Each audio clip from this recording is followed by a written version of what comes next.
Hello friends, എല്ലാ കൂട്ടുകാർക്കും നമ്മുടെ ഇന്നത്തെ അടിപൊളി എപ്പിസോഡിലേക്ക് തന്നെ സ്വാഗതം കേട്ടോ. അങ്ങനെ പാർവതിനെ കെട്ടിച്ചു തരാൻ വേണ്ടി രുദ്ര പ്രതാപനാണെന്നുണ്ടെങ്കിൽ നമ്മുടെ അച്ഛനോടും അമ്മയുടെ പറയുന്നുണ്ട്. അപ്പം അച്ഛൻ അത് കേൾക്കുമ്പോഴത്തേക്ക് കൈലാസിന്റെ ദേഷ്യം വരുവാണ്. നിനക്ക് എന്ത് ധൈര്യം ഉണ്ടടാ എൻ്റെ മുമ്പിൽ അല്ലെങ്കിൽ ഞങ്ങളുടെ മുമ്പിൽ അങ്കിളിനോട് പാർവതിനെ കെട്ടിച്ചു തരാൻ പറയാനായിട്ട്? നിനക്ക് കുറച്ചെങ്കിലും നാണുണ്ടോടാ ഇങ്ങനെ ചോദിക്കാനായിട്ട് എന്നൊക്കെ പറഞ്ഞിട്ട് അവിടെ അടിയും വഴക്കും പോലെ ഉണ്ടാകുമ്പോഴേക്കും എല്ലാവരും പിടിച്ചു മാറ്റാണ്. അപ്പോൾ കൈലാസിനോട് പാർവതിയുടെ അച്ഛൻ പറയുന്നുണ്ട്, കൈലാസ് സാറേ, ഇവനോടൊന്നും സംസാരിക്കാൻ നിൽക്കേണ്ട, ഇവനോടൊന്നും സംസാരിച്ചാൽ ശരിയാവില്ല. അപ്പൊ അതുകൊണ്ട് തന്നെ നിങ്ങൾ ഇവിടുന്ന് എന്താണ് ഇയാളത്ത് സംസാരിച്ച് നമ്മുടെ നാവിന്റെ വെറുതെ ക്ഷീണമാവോന്നല്ലാണ്ട് നമ്മുടെ നാവ് ചീത്താവോന്നല്ലാണ്ട് വേറൊരു ഗുണം ഇവനെ കൊണ്ടിട്ടില്ല. വാ നമുക്ക് പോകാതെ മറ്റേ എല്ലാവരും കൂട്ടിക്കൊണ്ട് പാർവതിയുടെ അച്ഛൻ പോകുന്നുണ്ട്. ആ സമയത്ത് രുദ്രപ്രതാപൻ എനിക്ക് ദേഷ്യം വരുവാട്ടോ. അയാൾ അവിടെ നിന്ന് പോണ സമയത്താണെന്നുണ്ടെങ്കിൽ നമ്മുടെ മുക്ത ഇങ്ങനെ മനസ്സ് വിചാരിക്കണം, ഇയാളെ ഞാൻ എവിടെ കണ്ടിട്ടുണ്ട്, എവിടെ ആയിരിക്കും എന്നൊക്കെ പറഞ്ഞ് ഇങ്ങനെ ആലോചിക്കുമ്പോഴാണ് നമ്മുടെ കരുനാഗരനെ വിളിക്കുന്നത് കേട്ടോ. എന്നിട്ട് ഇങ്ങനെ പറയുന്നുണ്ട് കാര്യങ്ങളൊക്കെ പറയുമ്പോൾ. അപ്പൊ കരുനാഗരനാണ് ഇങ്ങനെ പറയണത്, ഇയാളെ മനസ്സിലായില്ലേ മേഡത്തിന്? നമ്മുടെ ഗാർമെന്റ്സിൽ വന്നിട്ട് ഇങ്ങനെ കാര്യങ്ങളൊക്കെ പറയുമ്പോൾ അയാളാണല്ലേ, എന്താ മേഡം? ഒന്നുമില്ല, ചോദിച്ചെന്നേ ഉള്ളൂ, ഒരു പണി കൊടുക്കാനാണ് എന്നൊക്കെ പറയാണ്. ശേഷം മുക്ത ഇയാൾ അന്വേഷിച്ച് ഉത്സവപ്പറമ്പിൽ ഇയാളെ കാണാൻ വേണ്ടി തന്നെ മനഃപൂർവ്വം മുക്ത അങ്ങോട്ട് പോവാട്ടോ. അപ്പൊ രുദ്രൻ ഒരു മൂലക്ക് മാറി നിൽക്കണത് നമ്മുടെ മുക്ത കാണുന്നുണ്ട്. മുക്ത നോക്കുമ്പോഴേക്കും അടുത്തൊന്നും ആരും തന്നെയില്ല. അതുകൊണ്ട് തന്നെ മുക്ത വേഗം രുദ്രന്റെ അടുത്തേക്ക് പോവാണ്. ശേഷം മുക്ത പറയുന്നുണ്ട്, എന്നെ മനസ്സിലായോ എന്ന് ചോദിക്കുകയാണ്. അപ്പോൾ രുദ്രൻ ഇങ്ങനെ ആലോചിച്ചിട്ട് പറയണ്ടേ, ശരിക്കും എനിക്ക് അങ്ങോട്ട് മനസ്സിലായില്ല. ഞാൻ നാട്ടിൽ നിന്ന് വന്നതാണ് പാർവതിയുടെ കൂടെ. ഓ, അവളുടെ കൂടെ വന്നതായിരിക്കും അല്ലെ? അയ്യോ, നമ്മൾ തമ്മിൽ ഇതിനു മുമ്പ് പരിചയമുണ്ട്, ഓർമ്മയില്ലേ എന്നൊക്കെ പറഞ്ഞിട്ട് കാര്യങ്ങൾ പറയുമ്പോൾ ഇപ്പൊ ഓർമ്മ കിട്ടി. അല്ല, എന്താ എന്നെ കാണാൻ വന്നത്?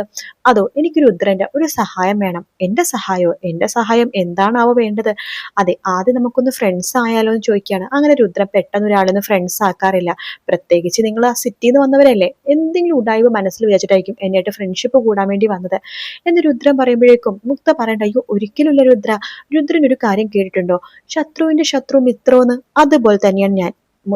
രുദ്രന്റെ ശത്രുവാണല്ലോ ഇപ്പോ പറയണ പാർവതിയുടെ അച്ഛനും അമ്മയും എല്ലാവരും എന്റെ ശത്രു തന്നെയാണ്. അപ്പൊ അങ്ങനെ നമ്മൾ ശത്രുവിന്റെ ശത്രു മിത്രം എന്ന് പറയുമ്പോൾ നമ്മൾ രണ്ടുപേരും ഒന്നിക്കുകയാണെങ്കിൽ നമുക്ക് പല കാര്യങ്ങളും ചെയ്യാൻ സാധിക്കും എന്ന് പറയുമ്പോൾ രുദ്രൻ പറയണ്ടേ, എന്റെ സഹായത്തിന് എന്റെ കൂടെ നിൽക്കണവരെ ഞാൻ എപ്പോഴും കൂടെ നിർത്തും.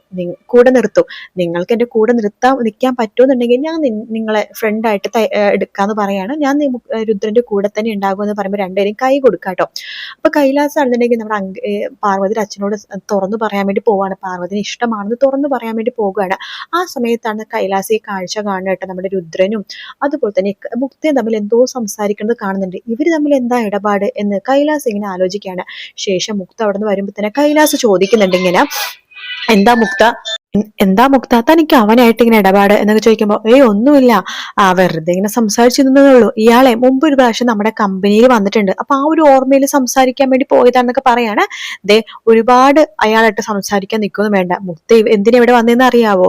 വേറൊന്നിനുമല്ല, ഞാൻ അങ്കിളിനായിട്ട് സംസാരിക്കുമ്പോൾ എന്നെ സപ്പോർട്ട് ചെയ്യാമെന്ന് പറഞ്ഞിട്ടാണ് മുക്ത എന്റെ കൂടെ കൂടിയത്. അതെ, അത് ഞാൻ മാറ്റമൊന്നുമില്ല. കൈലാസ് പെണ്ണ് ചോദിക്കാനായിട്ട് പാർവതി അച്ഛനടുത്ത് സംസാരിക്കാൻ പോകുമ്പോൾ ഞാൻ കൂടെ വരാം, ഒരു പ്രശ്നമില്ല. എങ്കിലേ എന്റെ കൂടെ ഇപ്പൊ വരണം. ഞാൻ പാർവതി അച്ഛനടുത്ത് പെണ്ണ് ചോദിക്കാൻ വേണ്ടി പോവാണ്. ഇപ്പോഴോ? അതെ, ഇപ്പൊ തന്നെയാണ് അതിന് പറ്റിയ സമയം.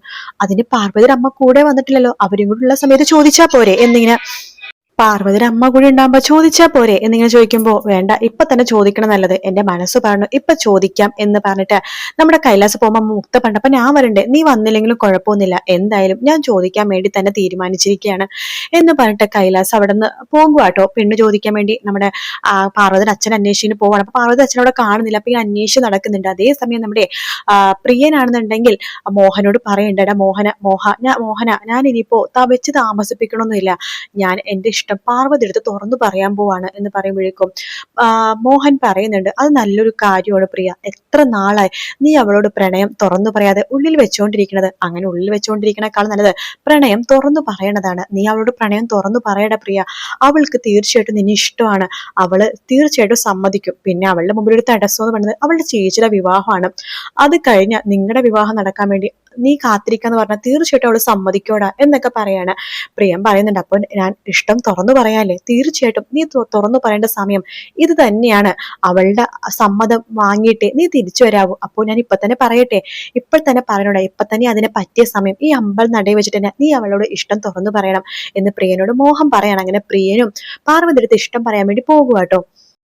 കൈലാസ് ആണെങ്കിൽ പാർവതിയുടെ അച്ഛനോടാണ് ഈ ഒരു വിവാഹ ആലോചനയായിട്ട് പോണത്. അപ്പൊ പാർവതിയുടെ അച്ഛൻ്റെ അടുത്ത് ഇങ്ങനെ പറയുന്നുണ്ട്, അങ്കിളിനോട് ഞാൻ കഴിഞ്ഞ പ്രാവശ്യം വന്നപ്പോഴേ ഒരു കാര്യം പറയണോന്ന് വിചാരിച്ചതാണ്, അന്ന് പറയാൻ സാധിച്ചില്ലെന്ന് പറയുമ്പോൾ, എന്താ കൈലാസ് സാർ എന്താണെങ്കിലും പറഞ്ഞോ എന്ന് പറയുമ്പോൾ, അത് വേറൊന്നുമല്ല, ഞാൻ പറഞ്ഞല്ലോ എനിക്ക് ഈ നാട്ടിൽ നിന്നൊരു പെണ്ണ് കെട്ടണം, എനിക്ക് ഈ നാട് ഇത്ര ഇഷ്ടപ്പെട്ടു എന്നൊക്കെ ഞാൻ പറഞ്ഞല്ലോ, അതിനൊക്കെ ഒരു കാരണം ഉണ്ടെന്ന് പറയാണ്. കാരണോ, എന്ത് കാരണം?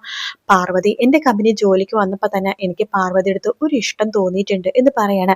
കൈലാസ് സാർ എന്താ പറഞ്ഞു വരുന്നത്, എനിക്ക് മനസ്സിലായില്ല എന്ന് അച്ഛൻ പറയുമ്പോൾ, അല്ല അറിയാലോ, എനിക്ക് എൻ്റെ കാര്യങ്ങളൊക്കെ പാർവതി പറഞ്ഞിട്ടുണ്ടാവുമല്ലോ, അതുകൊണ്ട് ഞാൻ വളച്ചു കെട്ടാണ്ട് അച്ഛനോട് കാര്യം പറയാണ്. ഇത് ഞാൻ പാർവതി അടുത്ത് പോലും പറഞ്ഞിട്ടില്ല കേട്ടോ. എനിക്ക് തോന്നുന്നത് പാരൻസിന്റെ അടുത്ത് ആദ്യം പറഞ്ഞിട്ട് പാർവതി അടുത്ത് പറയണത് നല്ലതെന്ന് എനിക്ക് തോന്നി. മാത്രമല്ല പാർവതിക്ക് എതിരഭിപ്രായം ഒന്നും ഉണ്ടാവില്ലെന്നൊരു വിശ്വാസത്തിലാണ് ഞാൻ അങ്കിളിനോട് പറയണത്. കൈലാസ് സാർ എന്താണെങ്കിലും പറഞ്ഞോ എന്ന് പാർവതിയുടെ അച്ഛൻ പറയുമ്പോൾ കൈലാസ് തുറന്നു പറയുന്നുണ്ട്, എനിക്ക് പാർവതിയെ വിവാഹം കഴിക്കാൻ താല്പര്യമുണ്ട്, ഇഷ്ടമുണ്ട് എന്നൊക്കെ പറയാണ്. അത് കേൾക്കുമ്പോൾ അച്ഛന് ഭയങ്കര സന്തോഷമാവുന്നുണ്ട്. അപ്പൊ അച്ഛൻ പറയുന്നുണ്ട്, കൈലാസ് സാർ ഇത് ഞങ്ങളുടെ ഭാഗ്യമാണ്, എൻ്റെ മോളുടെ ഭാഗ്യമാണ്. കൈലാസ് സാറിനെ പോലത്തെ ഒരാൾ എൻ്റെ മോളുടെ കഴുത്തിൽ താലി കെട്ടുക എന്ന് വെച്ച് കഴിഞ്ഞാൽ അതിനേക്കാളും വലിയൊരു ഭാഗ്യം അവൾക്ക് കിട്ടാനില്ല. പക്ഷെ കൈലാസ് സാറേ, അവിടെ ഒരു പ്രശ്നമുണ്ട്, അറിയാലോ, അവളുടെ ചേച്ചിയുടെ വിവാഹം ആയിട്ടില്ല. അവളുടെ ചേച്ചിയുടെ വിവാഹം കഴിയാതെ അവള് വിവാഹത്തെക്കുറിച്ച് ആലോചിക്കുമെന്ന് എനിക്ക് തോന്നുന്നില്ല എന്ന് പറയുമ്പോൾ കൈലാസ് പറയുന്നുണ്ട്, അതൊക്കെ എനിക്ക് നന്നായിട്ട് അറിയാം, അതുകൊണ്ട് തന്നെ ഞാനൊരു തീരുമാനം എടുത്തിട്ടുണ്ട്. ജസ്റ്റ് ഞങ്ങളുടെ വിവാഹ നിശ്ചയം മാത്രം നടത്തി വെക്കാം, അതിനുശേഷം പാർവതിയുടെ ചേച്ചി ലക്ഷ്മിക്ക് ഇനി മുതൽ എന്റെയും ചേച്ചിയല്ലേ, അപ്പൊ ലക്ഷ്മിക്ക് വേണ്ടി നല്ലൊരു ആലോചന ഞാനും കൂടി നോക്കാം, എത്രയും പെട്ടെന്ന് തന്നെ അടുത്ത ഉത്സവത്തിന് മുമ്പ് തന്നെ നമുക്ക് ആ വിവാഹം നടത്താം, ഇത് ഞാൻ അച്ഛന് തരുന്ന വാക്കാണ് എന്നൊക്കെ പറഞ്ഞിട്ട് നമ്മുടെ കൈലാസിന് പാർവതിയുടെ അച്ഛനും വാക്ക് കൊടുക്കുന്നുണ്ട്, മോളെ കെട്ടിച്ചു കൊടുക്കാന്ന്. അതേസമയം പ്രിയനാണെങ്കിൽ തന്റെ ഇഷ്ടം തുറന്നു പറയുന്നത് പാർവതിയുടെ കേട്ടോ. അങ്ങനെ പ്രിയൻ മടിച്ച് മടിച്ച് നിന്ന് നമ്മുടെ പാർവതിയുടെ ഇഷ്ടം തുറന്നു പറയുന്നുണ്ട്. അപ്പൊ പാർവതി അങ്ങനെ പ്രിയനെ ആ രീതിയിൽ കണ്ടിട്ടില്ലെങ്കിൽ പോലും പാർവതിക്കും ഒരു ഇഷ്ടം പ്രിയനോട് തോന്നുകയാണ്. അങ്ങനെ പാർവതി പ്രിയനോട് ഇഷ്ടം തുറന്നു പറയുന്ന സമയത്ത് കൈലാസ് അച്ഛനോട് ഈ പെണ്ണ് ആലോചനയായിട്ട് പോവുകയാണ്. അങ്ങനെ രണ്ടുപേരും രണ്ട് തരത്തിലാണ് ഈ ഇഷ്ടവും പ്രണയവും പ്രൊപ്പോസലൊക്കെ തുറന്നു പറയുന്നത്. പക്ഷെ ഇതൊന്നുമല്ല ഇവിടുത്തെ ഏറ്റവും വലിയ കാര്യം. നമ്മൾ ഉത്സവം കഴിഞ്ഞ് പാർവതി തിരിച്ചു പോകുന്ന മുമ്പ് തന്നെ പാർവതി ഗർഭിണിയാണെന്നുള്ള കാര്യം വീട്ടുകാരൊക്കെ മനസ്സിലാക്കാൻ പോകുന്ന ഭാഗമാണ് ഇനി നമ്മൾ കാണാൻ പോകുന്നത് കേട്ടോ. അതെ, പാർവതി പ്രഗ്നന്റ് ആണെന്ന് നമ്മുടെ അച്ഛനും അമ്മയും അതുപോലെ തന്നെ മുക്തയൊക്കെ മനസ്സിലാക്കും. പിന്നെ മുക്താറിനെ പിന്നെ രുദ്രപ്രതാപൻ അറിയുമല്ലോ, പിന്നെ നാട്ടിലെ പാട്ടും ആവും. അതെ, അവരുടെ മകളെ സിറ്റിയിൽ ജോലി ചെയ്യാൻ വേണ്ടി പോയതാണ്. അവിടെ പോയിട്ട് ആരുടെയോ കുഞ്ഞിനെ വയറ്റിന് ചുമന്നുകൊണ്ട് വന്നിട്ടുണ്ട്. ഇതാണ് സിറ്റിയും നാടും പ്രദേശവും തമ്മിലുള്ള വ്യത്യാസം എന്നൊക്കെ പറഞ്ഞ് പിന്നെ അത് കഥ ഉണ്ടാക്കാൻ എളുപ്പമായല്ലോ. പിന്നെ ഈ കാര്യം കൂടി ആവുമ്പോഴേക്കും പാർവതിനെ വീട്ടുകാർ വെറുക്കും. കാരണം പാർവതിയുടെ ചേച്ചിക്ക് ഒരിക്കലും വിവാഹം നടക്കത്തില്ല, ഇനി ആരും ആ വീട്ടിൽ ഒരു നല്ലൊരു ആലോചനയും കൊണ്ട് വരത്തില്ല. കാരണം ചേച്ചിയുടെ ജീവിതം കൂടി നീ കാരണം തകർന്നല്ലോ എന്ന് പറഞ്ഞിട്ടായിരിക്കും പാർവതിയുടെ വീട്ടുകാരെ ഇങ്ങനെ കുറ്റപ്പെടുത്താൻ വേണ്ടി പോകുന്നു കേട്ടോ. എന്തായാലും ഈ ഉത്സവത്തിന്റെ ഭാഗങ്ങളിലൊക്കെ നല്ല അടിപൊളി ഭാഗങ്ങൾ, റൊമാൻറ്റിക് ഭാഗങ്ങളും അതുപോലെ തന്നെ രുദ്രന്റെയും മുക്തയുടെ കുറെ ഒരു എന്താ പറയുന്നത് ഗൂഢാലോചനകളൊക്കെ നമുക്ക് കാണാൻ സാധിക്കും. അപ്പൊ വീഡിയോ ഇഷ്ടപ്പെടുകയാണെങ്കിൽ ലൈക്ക് ചെയ്യാനും സബ്സ്ക്രൈബ് ചെയ്യാനും കമന്റ് ചെയ്യാനും മറക്കല്ലേ. മറ്റൊരു വീഡിയോ ആയിട്ട് കാണാം friends. Take care, bye bye.